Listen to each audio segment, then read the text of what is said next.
Hello everyone, welcome to my channel judicial prep. देखिए हम कर रहे हैं बहुत इंपॉर्टेंट एग्जाम की तैयारी, दैट इज जेडीए जेएलओ। ठीक है, अगर आप किसी भी एग्जाम की तैयारी कर रहे हैं जिसमें लैंड एक्विजिशन एक्ट 2013 पूछा जाता है, अगर मैं इसको पूरा एक्सपेंड फॉर्म में बताऊं, the right to fair compensation and transparency in land acquisition, rehabilitation and resettlement act 2013। ठीक है, अगर मैं हिंदी में इसका नाम बताऊं, भूमि अर्जन, पुनर्वासन, पुनर्व्यवस्थापन में उचित प्रतिकर और पारदर्शिता का अधिकार का कानून। ठीक है, 2013। देखिए हमने सेक्शन 45 तक बहुत अच्छी तरीके से कवर किया है।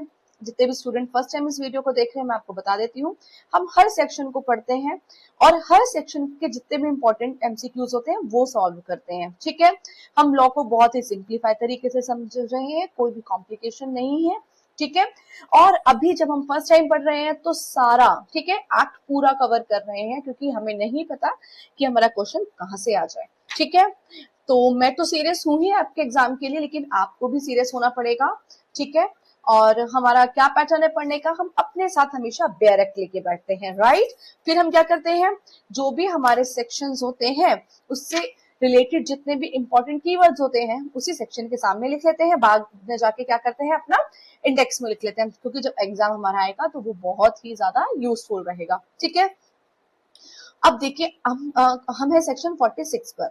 सेक्शन 46 किस बारे में बात करता है, रिहैबिलिटेशन, ठीक है, resettlement in cases of private purchase of land. ये तो मैंने हेडिंग दी है, लेकिन अगर मैं बात करूं सेक्शन 46 बेयर एक्ट में लिखा है provision relating to rehabilitation and resettlement to apply in cases of certain provisions other than specified person. तो इसका जब जिस्ट निकाला तो जिस्ट ये ही निकला, पुनर्वासन और पुनर्व्यवस्थापन संबंधी उपबंधों का विनिर्दिष्ट व्यक्तियों से भिन्न कतिपय व्यक्तियों की दशा में लागू होना। अब देखिए ये सबसेक्शन 1 कहता है, व्हाट सबसेक्शन 1 सेज कि when a person other than a specified person, ठीक है, कौन सा पर्सन, जो स्पेसिफाई नहीं है, उसके अलावा क्या करता है, परचेज करता है land through private negotiation above the limit fixed by the government, and rehabilitation and resettlement provisions are applicable. He must apply to district collector and inform him about the intention, purpose and details of the land purchase.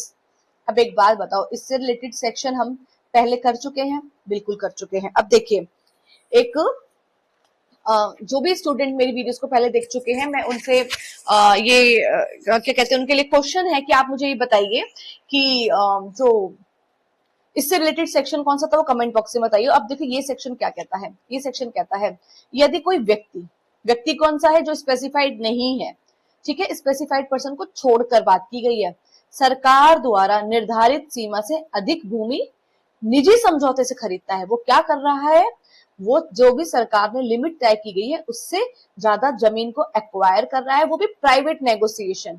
ठीक है, खुद ही personally जाकर वो जमीन acquire कर रहा है, तो क्या उस पर R&R रिहैबिलिटेशन और रीसेटलमेंट लागू नहीं होगा। तो ये सेक्शन कहता है उस पर्सन पे भी ये जो प्रोविजन है रिहैबिलिटेशन और रीसेटलमेंट के लागू होंगे। तो यहाँ पर आपको क्या अंडरलाइन करना है, आपको यहाँ पर अंडरलाइन करना है एक तो प्राइवेट नेगोशिएशन। ठीक है, आपने प्राइवेट नेगोशिएशन से लैंड परचेज की, फिर उसके बाद आपको क्या अंडरलाइन करना है कि जो रिहैबिलिटेशन और रीसेटलमेंट के जो प्रोविजन होंगे वो भी अप्लाई होंगे। ठीक है, फिर और क्या लिखा है, उसे जिला कलेक्टर को आवेदन देकर खरीदार का उद्देश्य, खरीदने की मंशा तथा भूमि का विवरण बताना होगा। ठीक है, यहाँ पर क्या लिख दिया, किसको अप्लाई करना है, डिस्ट्रिक्ट कलेक्टर को करना है, और उसके बारे में बताना है कि वो किस इंटेंशन से लैंड को परचेज कर रहा है। ठीक है, अब देखिए इसके एमसीक्यू करते हैं। हु मस्ट इन्फॉर्म द देखो यहाँ पे ये जो सबसेक्शन 1 है इसमें डिस्ट्रिक्ट कलेक्टर को भी अंडरलाइन कर लेना। ठीक है, डिस्ट्रिक्ट कलेक्टर यहाँ पर अथॉरिटी है तो इसको भी अंडरलाइन कर लेना। तो ये बताइए, निजी समझौते से जब बड़ी भूमि खरीदी जा रही है, ठीक है, प्राइवेट नेगोशिएशन हो रहा है और बहुत बड़ी भूमि खरीदी जा रही है, तो फिर जिला कलेक्टर को कौन सूचना देगा? तो जिला कलेक्टर को एनी पर्सन, ठीक है, वो इसमें किस बात की गई है? निर्दिष्ट व्यक्ति के अलावा कोई भी अन्य व्यक्ति जिला कलेक्टर को सूचना देगा, ठीक है। What information must be provided to the collector? अब आप कलेक्टर को कौन कौन सी जानकारी देंगे? तो आप देखो इसमें सी पॉइंट लिखे, पहले आपकी इंटेंशन क्या है, ये पॉइंट लिखा है, फिर दूसरा पर्पस क्या है, ठीक है, और तीसरा पर्टिकुलर्स लिखने हैं उस लैंड के जो आप परचेज करने वाले हैं। तो तीनों चीज की बात हुई है, मंशा क्या है, उद्देश्य क्या है और भूमि का विवरण, ये सारी इंफॉर्मेशन आप कलेक्टर को दोगे। फिर सबसेक्शन 2 क्या कहता है? सबसेक्शन 2 ये कहता है collector must send the matter to the commissioner to ensure that all rehabilitation and resettlement provisions of the act are followed, ठीक है। तो यहाँ पर जो कलेक्टर है किसको इन्फॉर्म कर रहे हैं? तो कलेक्टर यहाँ पे मामला किसको रेफर कर रहे हैं? कमिश्नर को। तो सबसेक्शन 2 में आप क्या मार्क कर लो? ड्यूटी ऑफ कलेक्टर, ठीक है, ड्यूटी ऑफ कलेक्टर को अंडरलाइन कर लो। और क्या है ड्यूटी ऑफ कलेक्टर? कि वो मामला रेफर कर रहे हैं, मामला रेफर किया जा रहा है कमिश्नर को, ठीक है। तो कलेक्टर मामला रेफर कर रहे हैं कमिश्नर को, ये उसके आगे कीवर्ड लिख लेना, लाइक दिस, ठीक है, इस तरीके से, ठीक है। अब इसके एमसीक्यू, तो कौन कलेक्टर मामला जो है किसको भेज रहे हैं? To whom does the collector refer the matter? तो हमें पता है किसको भेज रहे हैं, कमिश्नर जी को भेज रहे हैं, आयुक्त को। अब आ जाइए इसके सबसेक्शन 3 में, ये बहुत इंपॉर्टेंट सेक्शन है, ठीक है। सबसेक्शन 3 किस बारे में बात करता है? It says that after the commissioner approve the rehabilitation and resettlement scheme, अब यहाँ पर कमिश्नर क्या करेंगे? उस रिहैबिलिटेशन और रीसेटलमेंट स्कीम को क्या कर रहे हैं? अप्रूव कर रहे हैं। तो यहाँ पे 2 वर्ड अंडरलाइन कर लो, एक तो स्कीम को अप्रूव किया जा रहा है, ठीक है, और उसके बाद क्या हो रहा है? The collector will pass individual awards giving R&R benefit to eligible person. इससे पहले भी हमने एक जगह सेक्शन में पढ़ा था कि जो कलेक्टर है वो अवार्ड पास करेंगे। अब आप मुझे वो सेक्शन कमेंट बॉक्स में जरूर बताना कि हमने कहां पर एक और जगह जब कलेक्टर के बारे में बात की थी तो वो अवार्ड पास कर रहे थे। मैं आपको बता देती हूँ, सेक्शन नंबर 23 का क्लॉज 1, ठीक है, वहां पर भी अवार्ड की बात की गई है। तो सेक्शन 23 क्या है, लिख लो, लिंक विद 46 का 3, दोनों में अवार्ड की बात। देखो मैं आपको इस तरीके से लिंक करके पता है क्यों पढ़ाती हूँ, मैं चाहती तो मैं इसको आगे भी पढ़ा के बढ़ जाती, लेकिन अगर बाई चांस अवार्ड से क्वेश्चन बनता है, ठीक है, तो आपके माइंड में क्लैरिटी होगी कि एक तो अवार्ड हमने सेक्शन 23 में भी पढ़ा है, एक अवार्ड हमने सेक्शन 46 में भी पढ़ा है, दोनों में डिफरेंस क्या है, ठीक है, दोनों में डिफरेंस क्या है। अब देखिए, तो यहां पर जब R&R स्कीम को कमिश्नर स्वीकृति दे देंगे तो उसके बाद जो कलेक्टर हैं, जो भी व्यक्ति हैं, उनको R&R जो स्कीम है उसके लाभ देने के लिए व्यक्तिगत पुरस्कार जारी करेंगे, ठीक है। तो अब यहाँ पर 2 चीजें हैं, एक तो अप्रूवल मिल रहा है और दूसरा इंडिविजुअल अवार्ड पास किया जा रहा है। 2 चीजें हो रही है यहाँ पे, ठीक है। पहला, कमिश्नर ने अप्रूव कर दिया है आपका ये R&R स्कीम, और कलेक्टर ने पास कर दिया है आपका क्या, पास किया है इंडिविजुअल अवार्ड, ठीक है। Who passes individual R&R awards after approval of the scheme? तो आपको पता है, कलेक्टर साहब। अब देखिए सबसेक्शन 4 किस बारे में बात करता है? देखिए सबसेक्शन 3 के आगे लिख लीजिए, जो स्कीम है वो अप्रूव हो गई है और प्लस अवार्ड भी पास हो रहा है, ठीक है। अब देखिए सबसेक्शन 4 कहता है no change in land use, ठीक है, no change in land use will be allowed unless rehabilitation and resettlement obligations are fully complied with. ये सेक्शन बहुत इंपॉर्टेंट है। ये सेक्शन ये कह रहा है कि जब तक, ठीक है, आपने रिहैबिलिटेशन और रीसेटलमेंट की सभी शर्तों को पूरा नहीं किया तब तक आप भूमि उपयोग में कोई परिवर्तन नहीं कर सकते। अगर आपने प्राइवेट नेगोशिएशन किया किसी लैंड को एक्वायर करने के लिए, ठीक है, उसमें गवर्नमेंट का कोई रोल नहीं है। किसी प्राइवेट कंपनी ने क्या किया, गांव के लोगों के साथ ये नेगोशिएशन किया कि हम आपसे लैंड एक्वायर कर रहे हैं, ठीक है।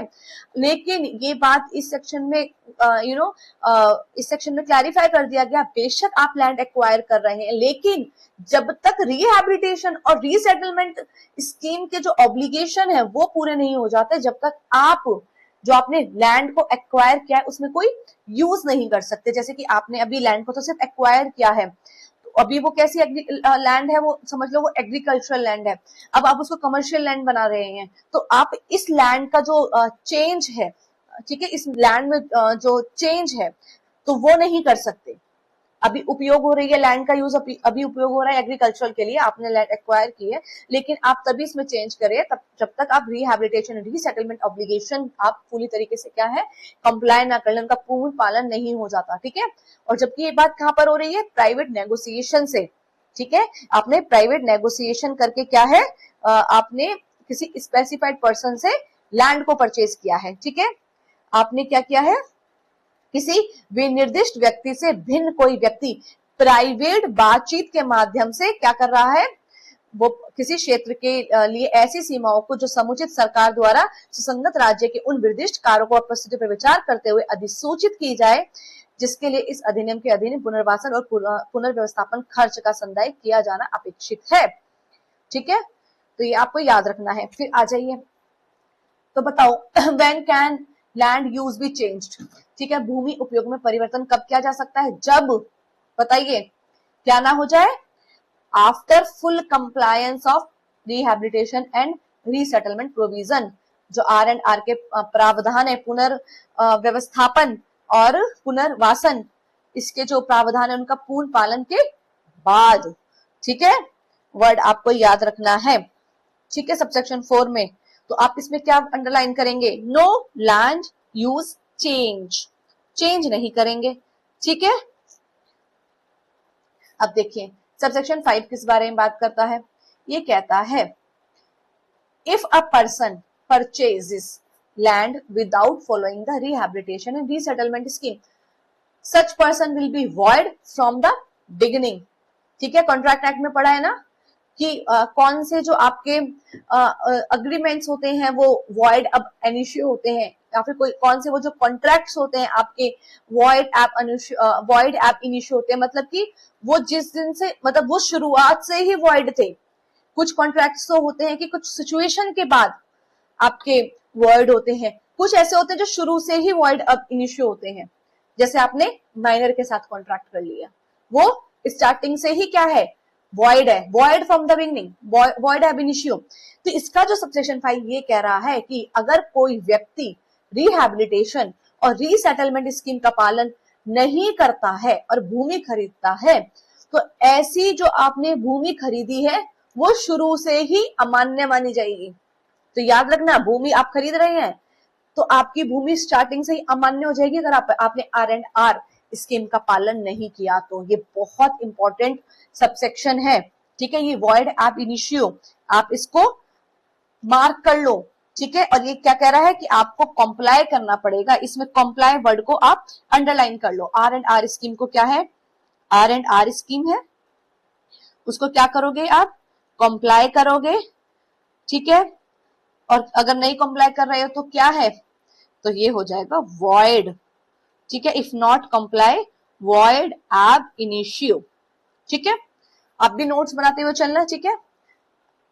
अब देखिए, लेकिन इसका एक प्रोविजो है, प्रोविजो ये कहता है, परंतु ये कहता है स्टेट गवर्नमेंट में make separate R&R provisions for sale और परचेज ऑफ लैंड एंड में ऑल्सो फिक्स लिमिट्स और सीलिंग्स फॉर दैट पर्पस। अब ये सबसेक्शन, ये जो प्रोविजो है इसने एक बात क्लियर कर दी, अब जो राज्य सरकार है जो भूमि की खरीद और बिक्री के लिए क्या कर सकती है, अलग से R&R प्रावधान भी बना सकती है, ठीक है। क्या इसमें प्रोविजो में लिख दिया कि इस केस में तो ऐसा भी हो सकता है कि स्टेट गवर्नमेंट क्या करे, सेपरेट देखो वर्ड यहाँ पर क्या यूज हुआ है, एप्रोप्रिएट गवर्नमेंट प्रोविजो में, ठीक है। और एप्रोप्रिएट गवर्नमेंट तो आपकी सेंट्रल गवर्नमेंट भी हो सकती है, स्टेट गवर्नमेंट भी हो सकती है, ठीक है, कोई भी हो सकती है। तो यहाँ पर क्या किया गया है, एप्रोप्रिएट गवर्नमेंट चाहे तो प्रोवाइड कर सकती है रीसेटलमेंट और रिहैबिलिटेशन के प्रोविजंस ऑन सेल और purchase of land in its state. ठीक है, तो यहाँ पे स्टेट गवर्नमेंट, एप्रोप्रिएट गवर्नमेंट को आप अंडरलाइन कर लो। ठीक है, और वो प्रोवाइड कर सकती है क्या, R&R के प्रोविजंस। ठीक है, तो बताइए what is the effect of purchasing land without complying with R&R scheme. अगर आप R&R स्कीम का पालन नहीं कर रहे हैं तो फिर भूमि खरीदना, जो भूमि खरीदी है उस भूमि का क्या प्रभाव होगा, तो वो मानी जाएगी कि वो जो आपने खरीदी है वो शुरू से ही अमान्य है, वो परचेज क्या है, वॉइड ऑफ इनिशियो है। ठीक है, दूसरा MCQ, who can fix limits, ठीक है, फॉर सेल और purchase of land under this provision. तो इस प्रावधान के अंतर्गत, इस प्रोविजन की बात कर रही हूँ मैं खाली, भूमि खरीद और बिक्री की जो सीमा है वो कौन तय कर सकते हैं, तो वो देखिए यहाँ पर आंसर लिखा है स्टेट गवर्नमेंट, लेकिन आप इसको एप्रोप्रिएट गवर्नमेंट कर लेना। देखो वैसे अगर हम एप्रोप्रिएट आंसर पे जाएं, कलेक्टर नहीं लिखा, ग्राम सभा नहीं लिखा, अथॉरिटी वर्ड नहीं लिखा प्रोविजो में, तो अगर स्टेट गवर्नमेंट आई लिखा तो स्टेट गवर्नमेंट भी तो ठीक ही आंसर है ना, क्योंकि एप्रोप्रिएट गवर्नमेंट में तो हमने पढ़ा था ना, स्टेट गवर्नमेंट, सेंट्रल गवर्नमेंट कोई भी हो सकती है। ठीक है, अब आ जाइए सबसेक्शन 6 पे, ये कहता है if a person purchase land through private negotiation on or after 5 September 2011 above the prescribed limit, ठीक है, and that land is later acquired within 3 years from the commencement of this act, then 40% of the compensation received for acquisition must be shared with the original land owner। ठीक है, ये बहुत important subsection है। ये subsection समझ आया क्या कह रहा है कि यदि किसी व्यक्ति ने 5 सितंबर 2011 या उसके बाद, ठीक है, ये अंडरलाइन कर लो, 5 सितंबर 2011, ठीक है, या उसके बाद निर्धारित सीमा से अधिक भूमि निजी समझौते से खरीदी है। प्राइवेट नेगोशिएशन करके एक पर्सन ने क्या किया है, लैंड को परचेज कर लिया है 5 सितंबर 2011 के बाद। अब क्या हुआ, तो अब इस अधिनियम के लागू होने के 3 वर्षों के अंदर, देखो यहाँ पे बात लिखी है 2011, ये एक्ट कब आया, 2013 में, तो ये क्या कह रहा है, अब जब ये अधिनियम लागू हो गया, ठीक है, अब इस अधिनियम को लागू होने के कितने, 3 वर्षों के अंदर वही भूमि अधिग्रहित हो जाए तो क्या करना है, तो प्राप्त मुआवजे का 40% मूल जो भूमि मालिक हैं उनके साथ साझा किया जाएगा। Very important point, you have to remember.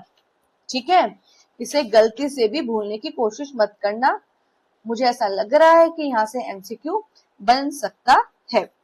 अब मेरी बात समझो, ये एक्ट आया 2013 में, इसमें क्या लिखा है, जो ये एक्ट जब से कमेंसमेंट में आया, ठीक है, तो कब आया ये कम इनटू फोर्स, 1 जुलाई 2014 से, तो ये कह रहा है,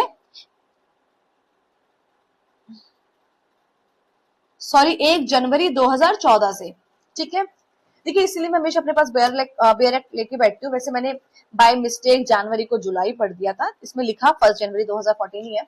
तो ये सेक्शन कह रहा है कि यदि किसी व्यक्ति ने 5 सितंबर 2011 या उसके बाद निर्धारित सीमा से क्या है, अधिक भूमि निजी समझौते से खरीदी है, अब इस अधिनियम के लागू होने के 3 वर्ष के अंदर क्या हुआ, वो भूमि लैंड एक्वायर, मतलब वो भूमि अधिकृत हो रही है। इसका मतलब आप समझिए, जैसे कि मैं हूं, ठीक है, मैंने क्या किया, 2011 के बाद एक लैंड खरीदी, ठीक है, प्राइवेट नेगोशिएशन करके मैंने कोई लैंड खरीदी, और वो लैंड मैंने कितनी खरीदी है, वो जो कोई प्रिस्क्राइब लिमिट है, ठीक है, उससे ज्यादा खरीद ली। जैसे कि एग्जांपल 100 एकड़ अगर प्रिस्क्राइब लिमिट है, मैंने 120 एकड़ लैंड को प्राइवेट नेगोशिएशन द्वारा 5 सितंबर 2011 के बाद मैंने पर्सनली खरीद लिया। अब क्या हुआ, ये एक्ट आया इन्फोर्समेंट में 2014 को। अब 2014 के बाद 3 साल के अंदर अंदर जो मैंने भूमि खरीदी थी, वो अब मेरी क्या कर रही है, भूमि वो हो गई है एक्वायर, सरकार ने मेरी लैंड को कर लिया है एक्वायर। सरकार ने भी नहीं किया है, ट्रिपल प्री प्रोजेक्ट्स होते हैं, ठीक है, उसके थ्रू या फिर जो प्राइवेट कंपनीज के थ्रू अगर मेरी लैंड हो जाती है एक्वायर। अब एक बात बताओ, मैंने लैंड कब खरीदी? 2011 के बाद। मेरी जो लैंड कब एक्वायर हो रही है? 2015 में लगा लो एग्जाम्पल। अब मुझे तो बहुत ज्यादा कंपनसेशन मिलेगा। अब जिस व्यक्ति ने 2011 में मुझे लैंड को बेचा उसका तो हो गया बहुत ज्यादा नुकसान। ठीक है, एक सेकेंड।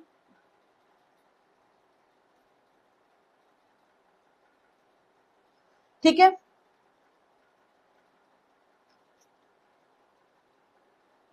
हाँ। अब मैंने लैंड खरीदी 2011 में, 2015 में मुझे उसके बहुत बढ़िया पैसे मिल रहे हैं, मेरी लैंड हो गई एक्वायर। अब उस व्यक्ति का क्या, जिसने मुझे लैंड बेची थी, उसका तो बहुत ज्यादा नुकसान हो गया क्योंकि उसे थोड़ी पता था कि उसकी लैंड एक्वायर हो जाएगी। ये प्रोविजन उस बारे में बात कर रहा है। ठीक है, इस प्रोविजन ने ये कहा अब 40% कंपनसेशन मुझे मिल रहा है ना, उस जो कंपनसेशन मुझे मिल रहा है उसका 40% मुझे ओरिजिनल लैंड ओनर के साथ शेयर करना पड़ेगा। ये सब सेक्शन बहुत इंपॉर्टेंट है जिसमें 40% कंपनसेशन हम किसके साथ शेयर कर रहे हैं? कंपनसेशन हम शेयर कर रहे हैं ओरिजिनल लैंड ओनर के साथ। बताओ आ रहा है मजा पढ़ने में? हाँ, इतनी क्रिस्टल क्लैरिटी के साथ आप बताओ कर सकते थे हम ऐसे एक्ट कवर? बिल्कुल पॉसिबल है। ठीक है, बिल्कुल पॉसिबल है। जब आपका ये एग्जाम आया था उससे पहले जब मैंने ये सिलेबस देखा ना तो मुझे लगा था कि बच्चों को प्रॉब्लम आने वाली है और आधे से ज्यादा बच्चे इसलिए एग्जाम की तैयारी नहीं करेंगे कि ये जो लोकल लॉज है हमें तो आते नहीं है, ये बहुत टफ होते हैं, हमारी कमांड नहीं आ पाएगी और बस छोड़ देंगे। अरे भाई क्यों क्यों? When Anna ma'am is there, ठीक है, आपके साथ, फिर किस बात की टेंशन? हम करेंगे ना तैयारी, बहुत अच्छे से करेंगे, एक एक चीज को समझेंगे, कोई जल्दबाजी नहीं है। ठीक है, वैकेंसीज बहुत टाइम बाद आती है, हमें ये सारी अपॉर्चुनिटीज ग्रैब करनी है, इसलिए हम एक एक चीज को आराम से पढ़ेंगे। और आपको पता है मेरे जो लेक्चर्स होते हैं उसमें जल्दबाजी का कोई काम नहीं होता है, मैं बहुत ही पेशेंस लेवल के साथ पढ़ाती हूँ क्योंकि मुझे सेटिस्फेक्शन नहीं मिलती अगर आपका कोई भी एक पॉइंट मिस हो जाए तो। मुझे अंदर से नहीं ऐसा फील आता है कि आज मैंने लेक्चर अच्छा लिया है। जब मुझे लगता है ना कि हाँ मैंने एक चीज कवर करा दी है, अब कोई डाउट नहीं रहेगा स्टूडेंट को, तब मुझे 100% सेटिस्फेक्शन मिलती है। ठीक है, अब ये आगे आपको तो बताइए, how much compensation must be shared with the original land owners? मूल भूमि जो मालिकों के साथ कितना मुआवजा साझा किया जाएगा? तो 40%। अब बताइए जो ओरिजिनल लैंड ओनर्स है means the owner of the land as on which date, किस दिन से? जो ओरिजिनल लैंड ओनर से आश्रित किस तिथि के भूमि स्वामी से है? 5 सितंबर 2011। बताइए इसके अलावा और कोई डिफिकल्ट एमसीक्यू बन सकता है क्या? इससे ज्यादा तो नहीं बनेगा। ठीक है, अब आ जाइए एक्सप्लेनेशन ए के बारे में बात करता है। एक्सप्लेनेशन बात करता है ओरिजिनल लैंड ओनर का मतलब क्या है। ठीक है, एक्सप्लेनेशन ए किस बारे में रिलेटेड है कि मूल भूस्वामी से मतलब क्या है। तो देखिए इस सेक्शन में लिखा है, इस सेक्शन में लिखा है कि original land owner means the person who was the owner of the land on 5 September 2011 on, ठीक है, उस दिन भी। ठीक है, ये नहीं 5 सितंबर से पहले, 5 सितंबर से पहले नहीं भाई, ऑन की बात की गई है। ठीक है, ओरिजिनल लैंड ओनर का अर्थ उस व्यक्ति से है जो 5 सितंबर 2011 को भी भूमि का स्वामी था। ठीक है, अब एक बात बताओ, हमने ओरिजिनल लैंड ओनर को यहाँ पर पढ़ लिया, लेकिन आप ये मुझे बताओ, हमने तो लैंड ओनर को भी पढ़ा था और लैंड ओनर को हमने सेक्शन 3 में पढ़ा था डेफिनेशन क्लॉज में। बताओ किस सब क्लॉज में था? तो हमने कैसे ट्रिक से याद किया था? लैंड ओनर, तो ये है आर में। ठीक है, ये किसमें है? सबसेक्शन 3 के सेक्शन 3 के सब क्लॉज आर में। तो ओपन कीजिए सेक्शन 3 सब क्लॉज आर और उसके सामने लिख दीजिए लिंक विथ सेक्शन 46 का सबसेक्शन 6, सेक्शन 46 का सबसेक्शन 6 जहां पे बात की गई है ओरिजिनल लैंड ओनर की। आपको क्या लगता है एग्जाम बनाने वाले इतने सीधे हैं कि आपसे लैंड ओनर के बारे में पूछ लेंगे? नहीं, वो आपसे ओरिजिनल लैंड ओनर के बारे में पूछेंगे। सब फंस जाएंगे जिन्होंने इस तरीके से नहीं पढ़ा। ठीक है, लेकिन आप सबका गलत नहीं होगा, आप सबका ये गलत नहीं होगा क्योंकि आपको पता है हमने सेक्शन 46 के सबसेक्शन 6 के एक्सप्लेनेशन में ओरिजिनल लैंड ओनर के बारे में पढ़ा था, जहाँ पे 5 सितंबर, ऑन 5 सितंबर 2011 की बात की गई थी। अब लेकिन एक बार जब आई गए हैं सब क्लॉज आर में, तो देख लेते हैं लैंड ओनर क्या है। वैसे जितने भी मेरे पुराने स्टूडेंट्स हैं उनको पता है मैं किस बारे में बात कर रही हूँ। बताइए लैंड ओनर में, ठीक है, भूस्वामी में कौन कौन से व्यक्ति को इंक्लूड किया गया था? तो 4 तरीके के व्यक्तियों को इसमें इंक्लूड किया गया था, ठीक है। एक तो जिसका नाम रिकॉर्ड है, ठीक है, जिसका क्या है अभिलेखों में, क्या है, जिसका नाम संबंधित प्राधिकारी के अभिलेखों में भूमि या भवन या उसके किसी भाग के स्वामी के रूप में अभिलेखबद्ध है। तो स्वामी के रूप में अभिलेखबद्ध है मतलब रिकॉर्ड है, एज उसका नाम जो है एज ओनर रिकॉर्ड है। दूसरा क्या था? जिसके पास फॉरेस्ट राइट है under STOTF dwellers recognization of forest right act, ठीक है। दूसरा कौन व्यक्ति? जिसके पास परंपरागत वन निवासी वन अधिकारों की मान्यता अधिनियम 2006 के अधीन, क्या है, अधिनियम विधि के अधीन पट्टे पर दिए गए हैं। अनुसूचित जाति और अनुसूचित जनजाति, तो उनको दिए गए आपको वन अधिकार। तो जिसको वन अधिकार मिल रखे हैं वो भी कौन है? हमारा भूस्वामी। तीसरी कौन है? जिसको पट्टा राइट दिए गए हैं, ठीक है, जिसको क्या दिए गए हैं? पट्टा राइट दिए गए हैं, वो व्यक्ति भी हमारा क्या है? वो व्यक्ति भी हमारा लैंड ओनर है। और चौथा क्या था? अगर किसी कोर्ट ने और अथॉरिटी ने, ठीक है, किसी न्यायालय ने या फिर प्राधिकरण ने किसी आदेश द्वारा इसे घोषित किया है तो वही हमारा भूस्वामी है। चलो भाई, हमारा ये बहुत अच्छे से क्लियर हो गया। आ जाइए एक्सप्लेनेशन बी में, एक बार MCQ देख लेते हैं। Who is called the original land owner under section 46? बताइए धारा 46 के अंतर्गत ओरिजिनल लैंड ओनर किसे कहा जाता है? तो हमें पता है जो ओनर था 5 सितंबर 2011 को भी, वही है हमारा मूल भूस्वामी। अब देखिए इसमें बात की गई है स्पेसिफाइड पर्सन का मतलब क्या। अभी हमने जब सेक्शन 46 पढ़ा तो हमने इसमें क्या पढ़ा था कि कोई भी पर्सन प्राइवेट नेगोशिएशन से अगर जमीन खरीद रहा है तो, लेकिन कोई भी पर्सन में क्या लिखा था? अदर देन स्पेसिफाइड पर्सन, ठीक है, जहां किसी विनिर्दिष्ट व्यक्ति से भिन्न। तो ये विनिर्दिष्ट व्यक्ति, ये स्पेसिफाइड पर्सन है कौन? तो आ जाइए इसके एक्सप्लेनेशन में। इसका एक्सप्लेनेशन ये कहता है specified person include the appropriate government companies, government aided और गवर्नमेंट कंट्रोल ट्रस्ट, सोसाइटीज, ठीक है, और association. These entities are exempt from the restrictions applicable to ordinary private purchaser under this section.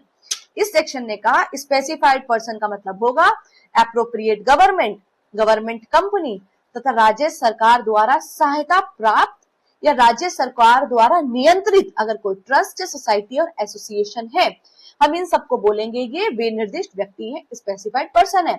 और इन पर सामान्य जो निजी खरीदार जैसे पाबंदियां लागू नहीं होगी, क्योंकि हमने अभी क्या पाबंदी इसमें पड़ी थी कि अगर आप प्राइवेट नेगोशिएशन से जमीन खरीद रहे हो तो आपको डिस्ट्रिक्ट कलेक्टर के सामने जाना पड़ेगा। आप जब तक उस लैंड में कोई बदलाव नहीं कर सकते जब तक आपने क्या ना किया हो, जब तक आपने R&R स्कीम जो थी, ठीक है, R&R स्कीम के बारे में हमने पढ़ा था ना, ठीक है, उसकी स्कीम आपने कॉम्प्लाई नहीं किया हो तो नहीं हो सकता है।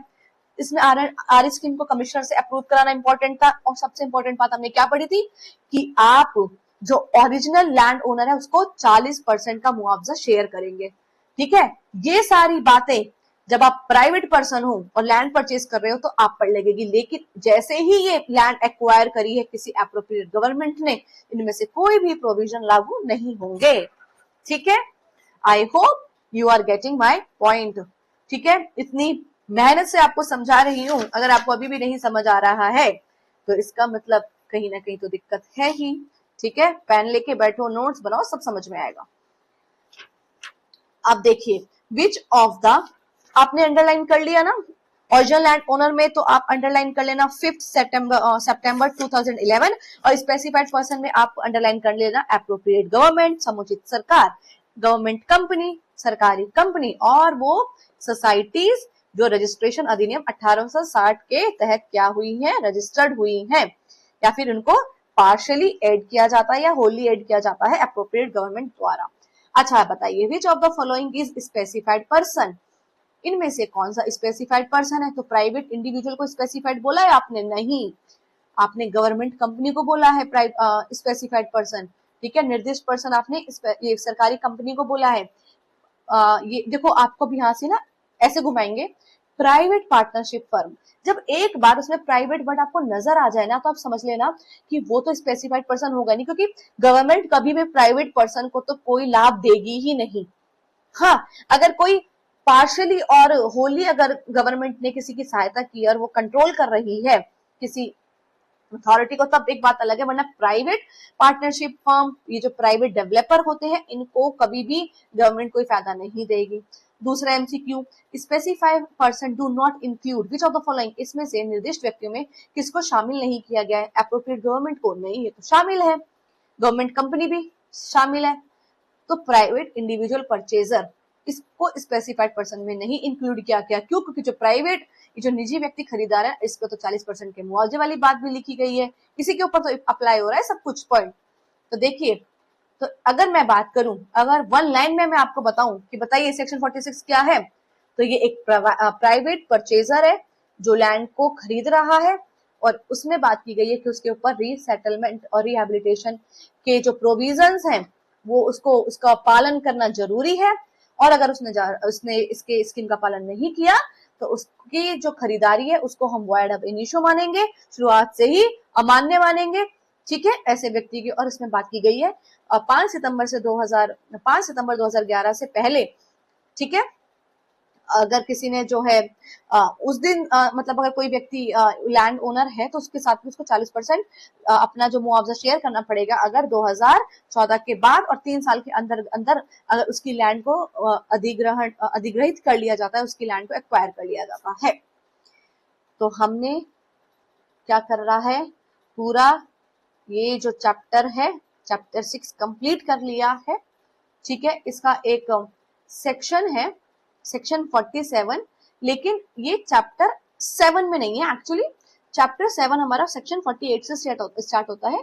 आप इसको भूल जाओ, कुछ नहीं है अभी। यहाँ से देखो, सेक्शन 47 रहता है अब हमारा, उसके बाद हमारा चैप्टर 7 स्टार्ट होगा। अब देखिए सेक्शन 47 किस बारे में बात करता है। ये बात करता है quantification and deposit of rehabilitation and resettlement amount. ये सब सेक्शन कहता है कि पुनर्वासन और पुनर्व्यवस्थापन राशि का परिमाणन और जमा किया जाना। ये सेक्शन क्या कह रहा है, if collector believes that rehabilitation and resettlement obligation of the requiring body can be converted into mandatory amount। क्या बात की गई है कि अगर कोर्ट को ऐसा लग रहा, कलेक्टर को ऐसा लग रहा है कि जो रिहैबिलिटेशन और रीसेटलमेंट की जो ऑब्लिगेशन है रिक्वायरिंग बॉडी के, उनको कन्वर्ट कर लेना चाहिए मॉनिटरी अमाउंट में, he may allow that amount to be deposit in a special account. तो यहाँ पे किसकी बात की गई है, एक स्पेशल अकाउंट की बात यहाँ पर की जा रही है। ठीक है, special amount, special account, this amount will be treated as full satisfaction of R obligation. Wow, ठीक है, कितनी बढ़िया बात लिख दी कि अगर आपने कोई कोई राशि को जमा कर दिया अकाउंट में, तो हम उस जमा हुई राशि को ऐसा मानेंगे कि ये जो R&R ऑब्लिगेशन है उसको पूरी तरीके से कंप्लाई कर लिया गया है।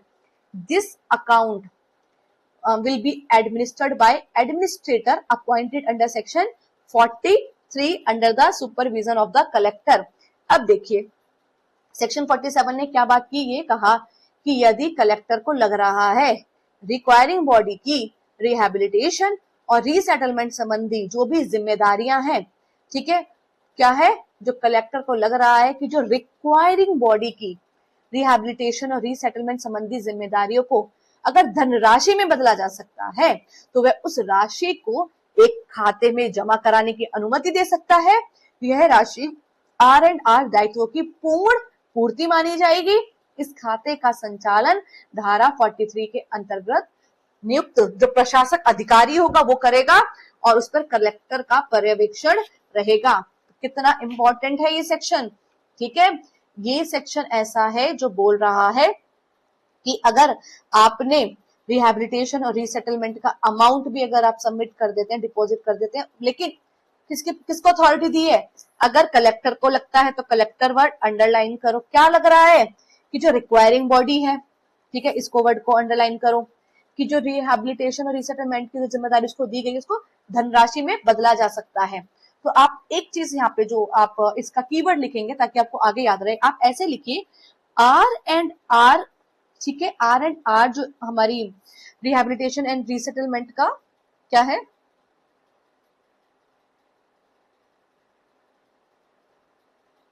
हाँ, तो जो रिहेबिलिटेशन एंड रीसेटलमेंट है, ठीक है, उसको क्या किया जा सकता है, उसको कन्वर्ट किया जा सकता है, आर एंड आर को कन्वर्ट किया जा सकता है, किसमें किया जा सकता है, मॉनेटरी अमाउंट में, ठीक है।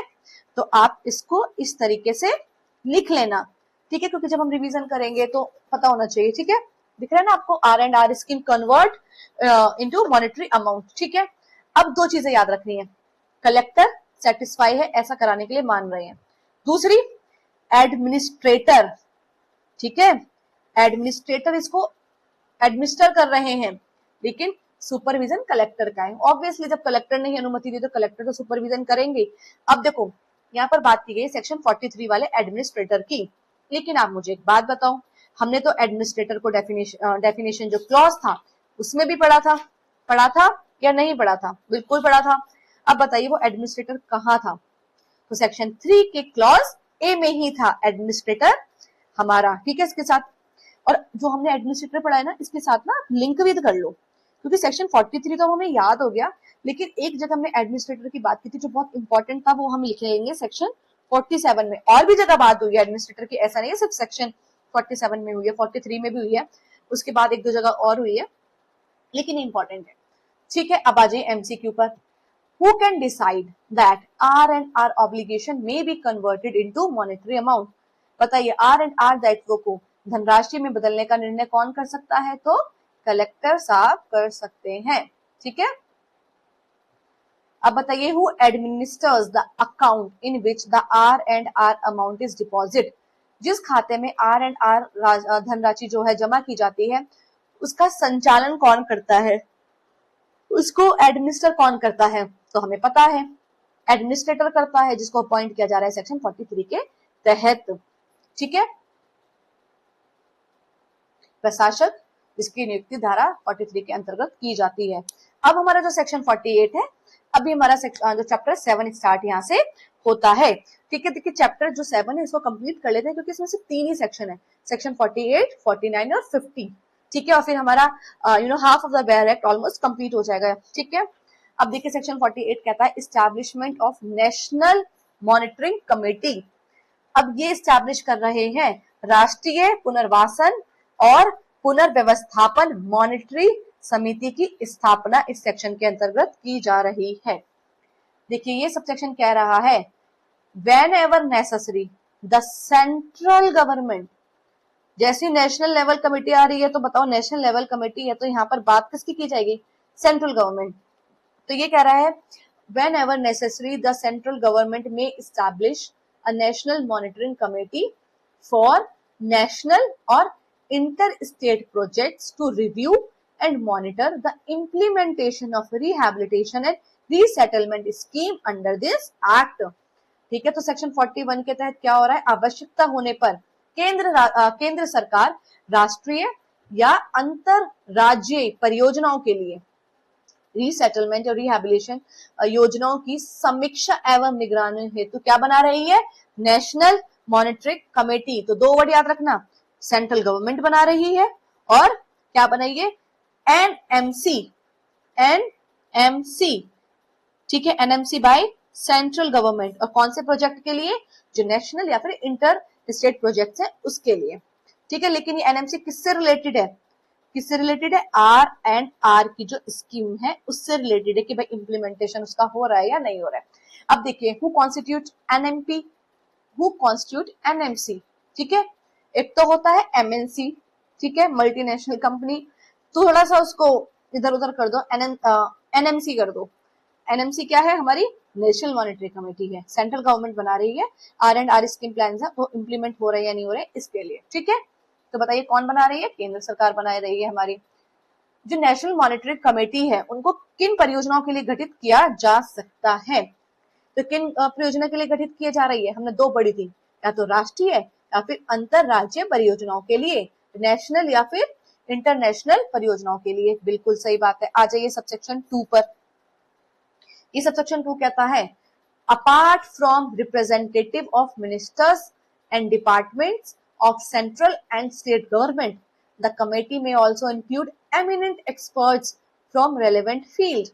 ठीक है, ये कहता है कि समिति में केंद्र और राज्य सरकार के मंत्रालय और विभाग के प्रतिनिधि तो होंगे। ठीक है, तो मंत्रालय के जो मंत्री हैं वो भी हैं और जो विभाग के जो प्रतिनिधि हैं वो भी है। ठीक है, इस समिति में। लेकिन उसके अलावा ये तो नहीं है ना कि बस आप लोगों ने आपस में ही अपने लोगों को उसमें बिठा दिया समिति में, ऐसा नहीं है। आपको इनके अलावा जो संबंधित क्षेत्र हैं उनके विशेषज्ञ, उनको भी शामिल करना होगा। तो बेसिकली कमेटी में कौन लोग होंगे, इसमें कंपोजिशन की बात की गई है। ठीक है, तो हमारा सबसेक्शन 2 किससे रिलेटेड है? कंपोजिशन से, कि कौन कौन इसके मेंबर होंगे। ठीक है, तो कौन है इसमें? एक तो मिनिस्ट्रीज और डिपार्टमेंट जो है हमारी, ठीक है, उनके रिप्रेजेंटेटिव्स होंगे, साथ के साथ एमिनेंट एक्सपर्ट्स होंगे उस रेलेवेंट फील्ड के। ठीक है, who may also be associated with the National Monitoring Committee। अब बताइए जो NMC है इसमें और किन्हें शामिल किया जा सकता है? तो इनमें एमिनेंट जो एक्सपर्ट्स होते हैं, विशेषज्ञ व्यक्ति होते हैं, उनको भी शामिल किया जा सकता है। किसमें? राष्ट्रीय पुनर्वासन और पुनर्व्यवस्थापन मॉनेटरी समिति। ठीक है, ये समिति क्या कर रही है? मॉनिटर कर रही है। देखिए, जितने भी मैं वर्ड्स इंग्लिश में बोल रही हूँ या हिंदी में बोल रही हूँ, उसके पीछे का एक रीजन है, क्योंकि आपके एग्जाम में इंग्लिश हिंदी दोनों आती है। ठीक है, आप एक ऑफिसर बनने जा रहे हैं, इंग्लिश मीडियम के स्टूडेंट ये थोड़ी ना बोल सकते हैं नहीं हमें हिंदी नहीं आती है, या हिंदी मीडियम के स्टूडेंट ये थोड़ी ना बोलेंगे नहीं हमें इंग्लिश नहीं आती है। आपको दोनों चीजें आनी चाहिए। इसीलिए अगर कोई इंग्लिश मीडियम स्टूडेंट के सामने आके ये बोल देता है कि राष्ट्रीय पुनर्वासन और पुनर्व्यवस्थापन मॉनेटरी समिति की स्थापना कब हुई, आप ये बोलेंगे कि नहीं हमें नहीं पता, इसको इंग्लिश में बताओ। पता होना चाहिए ना। ये बात कर रहे हैं establishment of national monitoring committee, ठीक है, फॉर रिहेबिलिटेशन एंड रीसेटलमेंट। अब देखिए, इसका सबसेक्शन 3 कहता है जो प्रोसीजर होगा कमेटी का, ठीक है, और जो अलायंसेस मिलेंगे उन एक्सपर्ट्स को, वो रूल्स के तहत प्रिस्क्राइब किए जाएंगे। ठीक है, जो भी समिति की कार्यप्रणाली है, अंडरलाइन कर लो इस वर्ड को, कार्यप्रणाली, प्रोसीजर को, ठीक है, जिसको हम प्रक्रिया कहते हैं, और विशेषज्ञों को दिए जाने वाले भत्ते, ठीक है, क्या? अलायंसेस। तो ये कैसे पे किए जाएंगे? इनको पे किया जाएगा shall be such as may be prescribed। ठीक है, प्रिस्क्राइब्ड वर्ड लिखा है और आपको पता है कि प्रिस्क्राइब्ड अगर लिखा है तो फिर वो रूल्स कौन बनाते हैं उसमें? अब प्रिस्क्राइब्ड का मतलब होता है प्रिस्क्राइब्ड बाय रूल्स, यही पढ़ा है ना हमने। ठीक है, ये याद भी रखना है आपको। अब आप मुझे एक बात बताओ, यहाँ पे प्रिस्क्राइब्ड वर्ड लिखा है तो प्रिस्क्राइब्ड की डेफिनेशन में ये डेफिनेशन क्लॉज कौन सा है? तो ये है प्रिस्क्राइब्ड। यहाँ पे इसके सामने लिख लेना ताकि याद रहे। सेक्शन 3 का सब क्लॉज वाई, ठीक है, सेक्शन 3 का सब क्लॉज बाय वाई। और आपको पता है प्रिस्क्राइब्ड में हमेशा मतलब होता है प्रिस्क्राइब्ड बाय रूल्स। ठीक है, प्रिस्क्राइब्ड में क्या मतलब होता है? प्रिस्क्राइब्ड बाय रूल्स, जिसको हम बोलते हैं विहित। विहित से मतलब क्या होता है? अधिनियम के अधीन बनाए गए नियम। ठीक है, आ जाइए सेक्शन, इसके एमसीक्यू देख लेते हैं। विशेषज्ञ के भत्ते और समिति की प्रक्रिया कैसे निर्धारित की जाती है? तो नियमों के द्वारा, रूल्स के द्वारा। ठीक है, तो अंडरलाइन आपने कर लिया। ठीक है, ओके। अब देखिए सबसेक्शन 4 कहता है central government shell provide officers and employees necessary for the efficient functioning of the national monitoring committee. ठीक है, तो जो एनएमसी है उसका जो है संचालन ठीक तरीके से हो जाए उसके लिए केंद्र सरकार क्या कर सकती है? आवश्यक अधिकारी और कर्मचारी भी उपलब्ध कराएगी, क्योंकि इतने बड़े बड़े मिनिस्टर्स बैठे हैं, इतने बड़े बड़े रिप्रेजेंटेटिव बैठे हैं, अब इनकी हेल्प कौन करेगा? ये सारे काम तो खुद नहीं कर सकते ना। तो अब इनकी जो हेल्प के लिए एक एफिशिएंट फंक्शनिंग बनाई जाएगी। अब इसका मतलब बात किया जा रहा है इनको स्टाफ प्रोवाइड किया जा रहा है। अब एक बात बताओ, अगर मैं सबसेक्शन 4 के सामने आपको ये लिख दूं कि स्टाफ भी प्रोवाइड किया जाएगा, तो कुछ स्टूडेंट कहेंगे मैम स्टाफ वर्ड तो नहीं लिखा। अरे भाई, स्टाफ वर्ड नहीं लिखा, लेकिन आपकी समझ के लिए मैं बता रही हूँ ताकि आप जब रिवीजन करें तो आपको याद रहे। क्योंकि मुझे भी याद है जब मैंने जयपुर डेवलपमेंट अथॉरिटी एक्ट पढ़ाया था उसमें भी यही बात की गई थी कि जो भी एफिशिएंट फंक्शनिंग के लिए मेंबर्स प्रोवाइड किए जाएंगे। तो मैंने वहां पे वही बोला था कि बेसिकली उनको स्टाफ मिलेगा। तो किस स्टूडेंट ने कमेंट किया था, मैम हेडिंग में ये वर्ड नहीं लिखा। आई नो वो हेडिंग में वर्ड नहीं है, मैंने एसेंस में आपको बताया है। अगर मैं ही वो ये जो सारे टिपिकल वर्ड्स यूज करूंगी तो फिर सिंप्लीफाइड तरीके से हम समझ नहीं पाएंगे, है ना। और मैं चाहती हूँ हर एक स्टूडेंट को चीजें समझ आए। अब काफी स्टूडेंट तो बहुत ब्रिलियंट है, ठीक है, उनको ज्यादा मेहनत करने की जरूरत नहीं होती। कुछ स्टूडेंट्स नॉर्मल होते हैं, उनको थोड़ा सा हार्डवर्क करना होता है। तो मैं दोनों ही स्टूडेंट्स को साथ में लेके चल रही हूँ ताकि बैलेंस रहे, ठीक है। अब देखिए इसका एमसीक्यू करते हैं। जो नेशनल मॉनिटरिंग कमेटी है उनको अधिकारी और कर्मचारी कौन उपलब्ध कराएगा? तो भाई केंद्र सरकार कराएगी। जब एनएमसी को गठित केंद्र सरकार कर रही है तो फिर उसको असिस्टेंस भी तो केंद्र सरकार ही कराएगी, ठीक है। अब देखिए आप इसमें क्या अंडरलाइन कर लेंगे, आप इसमें अंडरलाइन करेंगे सेंट्रल गवर्नमेंट और एफिशिएंट फंक्शनिंग। अब आपके कुछ इस तरीके से नोट्स बने होंगे, ठीक है। इस तरीके से अगर आपके नोट्स बन रहे हैं, ठीक है, तो इसका मतलब आपकी प्रिपरेशन अच्छी है और आप अच्छे से तैयारी कर रहे हैं। आ जाइए सेक्शन 49 पे। अब सेक्शन 49 किससे रिलेटेड है? Reporting requirements.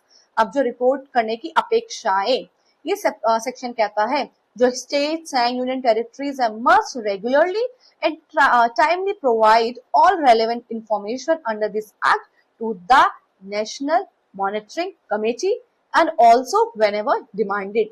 देखो ये सेक्शन बहुत इंपॉर्टेंट है। ये सेक्शन कहता है कि जो राज्य हैं और जो केंद्र शासित प्रदेश है, इस अधिनियम से संबंधित जितनी भी आवश्यक सूचनाएं हैं वो नियमित रूप से किसको देंगे? नियमित रूप से नेशनल मॉनिटरिंग कमेटी को उपलब्ध कराएंगे। ये तो उनकी जिम्मेदारी है। साथ ही साथ अगर एनएमसी ने समय समय पर इनसे ये जानकारी मांग ली है तो भी उपलब्ध कराएंगे, ठीक है। तो यहाँ पर आपको क्या याद रखना है? यहाँ पे ये रिलेटेड है हमारी कि जो अब यहाँ पर स्टेट और यूनियन टेरिटरीज की रिस्पॉन्सिबिलिटी से रिलेटेड है, ठीक है। तो स्टेट और यूनियन टेरिटरीज क्या करेंगे? इंफॉर्मेशन जो है रेलेवेंट इंफॉर्मेशन उसको एनएमसी को प्रोवाइड कराएंगे। ओके, ठीक है। तो नेशनल मॉनिटरिंग कमेटी को सूचना कौन देगा? तो यहाँ पे बात की गई है स्टेट्स और यूनियन टेरिटरीज, बी ऑप्शन, ठीक है।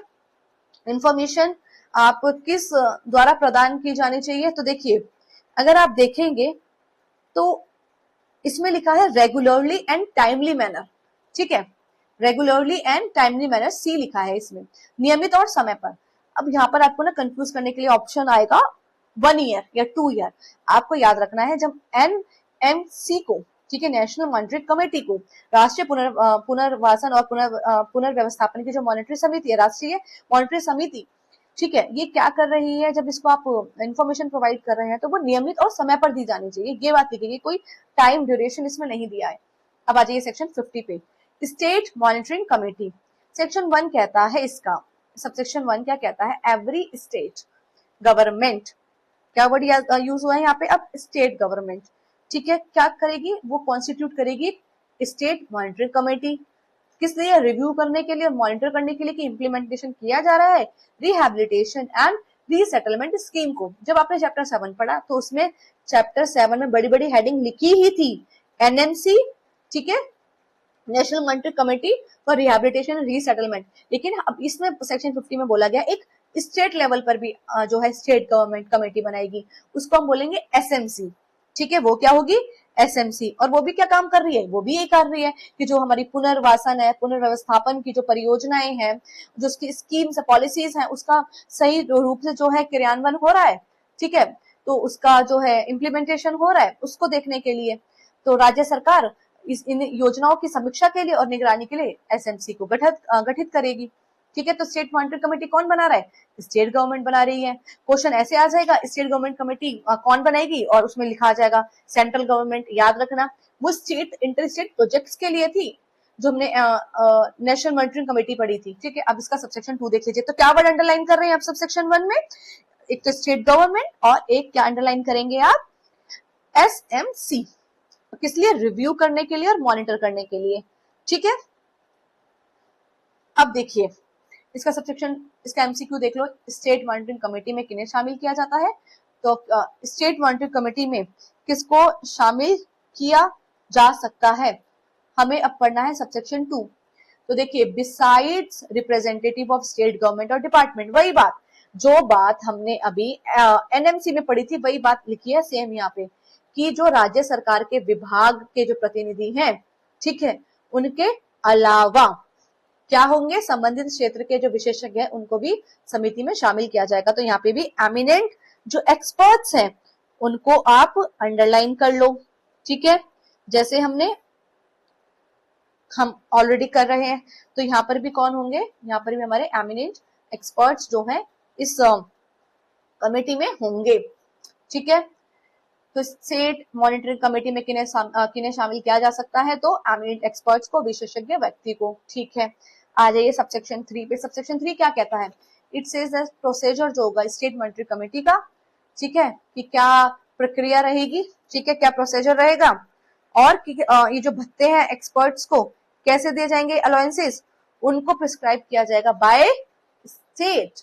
और यहीं पर आपको कंफ्यूजन होगी, एमसीक्यू में पूछा जाएगा कि प्रोसीजर और अलायंस जो इनकी समिति की जो प्रक्रिया है, उनके जो भत्ते हैं वो कैसे दिए जाएंगे, आप मार्क करके आएंगे। मैम ने बताया था प्रिस्क्राइब लिखा था, विहित लिखा था, अरे भाई वो बात लिखी हुई थी नेशनल मॉनिटरिंग कमेटी के केस में, स्टेट मॉनिटरिंग कमेटी के केस में तो ये सब decide such as may be prescribed by the state word लिखा है, ठीक है, प्रिस्क्राइब्ड बाय द स्टेट, जैसा स्टेट प्रिस्क्राइब्ड करेगी वैसे लिखा है।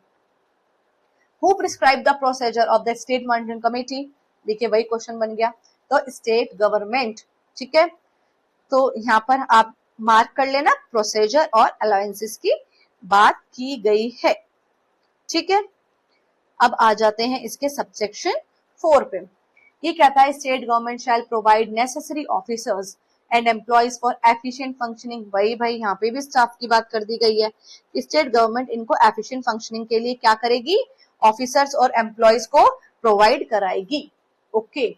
तो जो स्टेट मॉनिटरिंग कमेटी है उनको अधिकारी एवं कर्मचारी कौन उपलब्ध कराता है, तो स्टेट गवर्नमेंट कराती है। तो एक बार क्विक रिविजन करेंगे और अब आपको आने वाला है मजा। देखिए हमने जब सेक्शन 47 पढ़ा तो उसमें क्या पढ़ा था, जो रिहैबिलिटेशन और जो रीसेटलमेंट की ऑब्लिगेशन है उसको हम कन्वर्ट कर सकते हैं इनटू मनी और फिर हम उसको डिपॉजिट कर देंगे, ठीक है, इजी हो गया ना।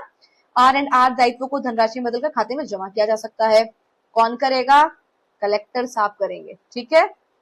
सुपरविजन कौन करेगा, कलेक्टर साहब ही करेंगे, लेकिन किसके थ्रू हो रहा था ये काम, एडमिनिस्ट्रेटर के थ्रू। आ जाइए सेक्शन 48 में। सेक्शन 48 किस बारे में बात करता है, सेक्शन 48 कहता है central government may establish national monitoring committee. Section 48 में हमने एनएमसी पढ़ी थी, सेंट्रल गवर्नमेंट बना रही थी।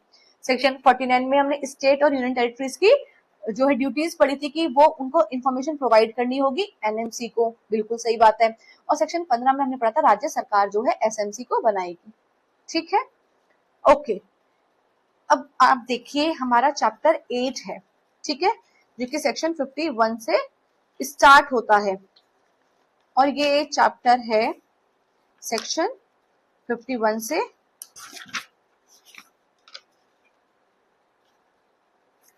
यस 74 तक, ठीक है। इसको हम नेक्स्ट वीडियो में कवर करेंगे, ठीक है, अभी हम इतना ही रखते हैं। सो अगर आपको मेरे पढ़ाने का पैटर्न अच्छा लग रहा है तो एक आपसे क्योंकि आप मेरे स्टूडेंट है तो आपसे तो मैं कह ही सकती हूँ, अच्छा सा कमेंट जरूर कीजिएगा, थोड़ा सा एक्नॉलेजमेंट मिलता है और अच्छा लगता है, ठीक है। आपकी जो मेहनत है उसको स्टूडेंट्स रिकॉग्नाइज कर रहे हैं, कंसीडर कर रहे हैं एक्चुअली, ठीक है। अगर आप ये सारे नोट्स जिसमें से मैं आपको पढ़ा रही हूँ, ठीक है, अगर ये आप मंगवाना चाहते हैं, ठीक है, इन नोट्स के थ्रू आप पढ़ना चाहते हैं और अपने आप को ऐसा बनाना चाहते हैं कि इस बार हमें ये एग्जाम निकालना ही निकालना है, ठीक है, देयर इज आपको लग रहा है कि कोई हमें प्रॉब्लम नहीं आनी चाहिए, तो फिर आप मैं जो है डिस्क्रिप्शन बॉक्स में इंक्वायरी नंबर डाल दूंगी, ठीक है, टेलीग्राम का लिंक भी डाल दूंगी, आप मुझे इंक्वायरी नंबर पे कॉल करना और आप नोट्स मंगवा सकते हैं। साथ के साथ इसकी बहुत स्टैंडर्ड लेवल की मैंने सेक्शन वाइज टेस्ट सीरीज बनाई है, जिसमें मैंने हर एक सेक्शन से क्वेश्चन फ्रेम किया है, जिससे क्या होगा कि आप जो है जब आप क्वेश्चंस लगाएंगे देखो एग्जाम क्वालिफाई करने में सिर्फ सिलेबस का रोल नहीं होता, आप कितना कॉन्फिडेंस आप फील कर रहे हैं, आप कितना कॉन्फिडेंट फील कर रहे हैं, बहुत मैटर करता है, ठीक है।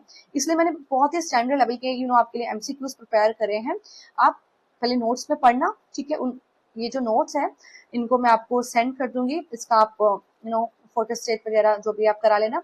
उसके बाद आप जब उसको पूरा रिवीजन कर लेंगे ना, उसके बाद जब आप टेस्ट सीरीज लगाएंगे, आपको ऐसा लगेगा कि इस बार मैं 100% तो चलो एक बहुत बड़ी स्टेटमेंट हो गई, आपको ऐसा लगेगा कि हाँ इस बार तो मैं अपना एग्जाम निकाल ही सकती हूँ या सकता हूँ।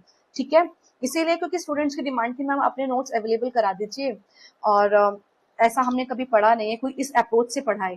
ठीक है, आपने बहुत ही एक इनोवेटिव अप्रोच को इंट्रोड्यूस किया है, तो हम बहुत कॉन्फिडेंट फील कर रहे हैं। आप अपने नोट्स भी शेयर कर दीजिए। तो उसके बाद मैंने सोचा ठीक है मैं अपने नोट्स भी शेयर कर लेती हूँ, तो जल्दी से, ठीक है, don't miss your opportunities, just grab it. Exam है, क्वालिफाई कीजिए। ठीक है, और that's all for today. Best wishes to you.